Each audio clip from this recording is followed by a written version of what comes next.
इजाजत देगा कि उसके बॉर्डर्स का इस्तेमाल किया जाए ईरान पर हमले के लिए? देखिए, पहली बात तो ये है, पाकिस्तान ऐसा कुछ नहीं करेगा। पाकिस्तान कोई ऐसा काम नहीं करेगा ईरान के खिलाफ। तो अब बात आती है तीन। देखो, अगर कोई मुस्लिम वर्ल्ड में कोई देश जो ईरान के साथ बिल्कुल खड़ा हुआ था वो था पाकिस्तान।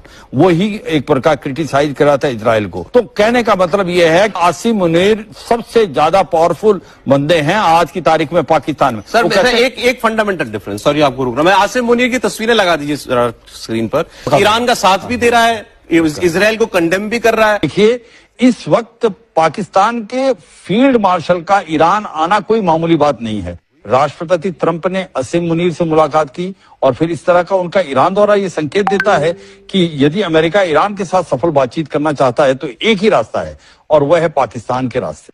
हम अक्सर पाकिस्तान के भूगोल की अहमियत को नजरअंदाज कर देते हैं। इस ट्रंप के पास मोदी से मिलने के लिए 5 मिनट का भी समय नहीं था।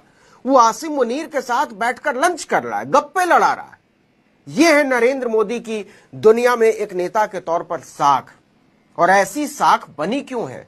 क्योंकि वो कायर हैं, कमक्ल हैं और संवेदनहीन हैं। देश की प्रतिष्ठा को मिट्टी में मिलाकर वो मजे करते फिरते हैं और उनके चेले इस मजाकखोरी की बलाएं लिए फिरते हैं। जरा सोच कर देखिए कि यह भारत की कितनी बड़ी कूटनीतिक हार है कि अमेरिका के राष्ट्रपति ने पाकिस्तान के आर्मी चीफ को लंच के लिए बुला लिया। तौहीन है यह भारत की।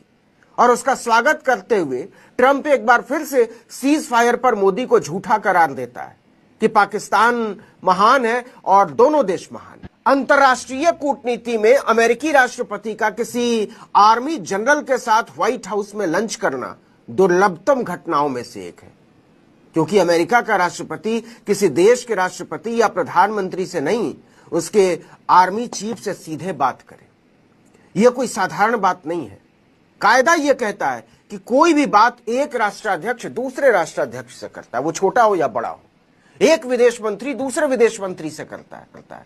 अगर आसिम मुनीर अमेरिका के किसी जनरल से मिल रहे होते तब भी बात समझ में आती है, लेकिन उनका स्वागत ट्रंप करते हैं और मोदी को नीचा दिखाते हुए कहते हैं कि सीज फायर मैंने कराया है।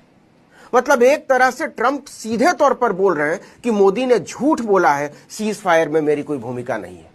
गौर कीजिए, मोदी की ट्रंप से क्या बात हुई, इस पर मोदी ने खुद कुछ नहीं कहा है। यह कहानी विदेश सचिव विक्रम मिस्री ने सुनाई है, लेकिन ट्रंप ने खुद कहा है और बार बार कहा है, हर फोरम पर कहा है कि भारत और पाकिस्तान में सीज फायर उन्होंने कराया है।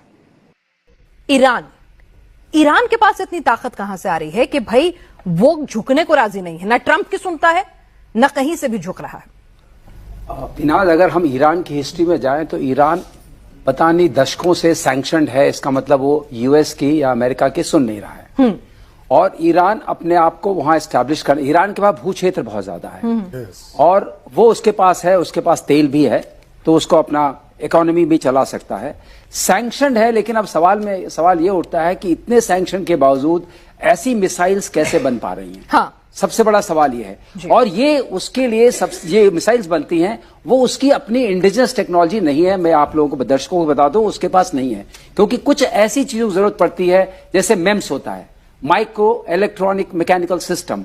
ये बहुत कम जगह फैब्रिकेट होता है, बहुत कम लोग बना सकते हैं बिना उसके जो इनकी घातक मिसाइल्स हैं। अब इनके पास हाइपरसोनिक मिसाइल्स भी हैं, जैसे खिबार शिकान है, और अभी उन्होंने जो अल कासिम करके सुलेमान थे जिनको मारा था इजराइल ने, उनके नाम पर भी एक मिसाइल बनाई है कि हज कासिम करके बनाई है। वो मिसाइल भी हाइपरसोनिक है।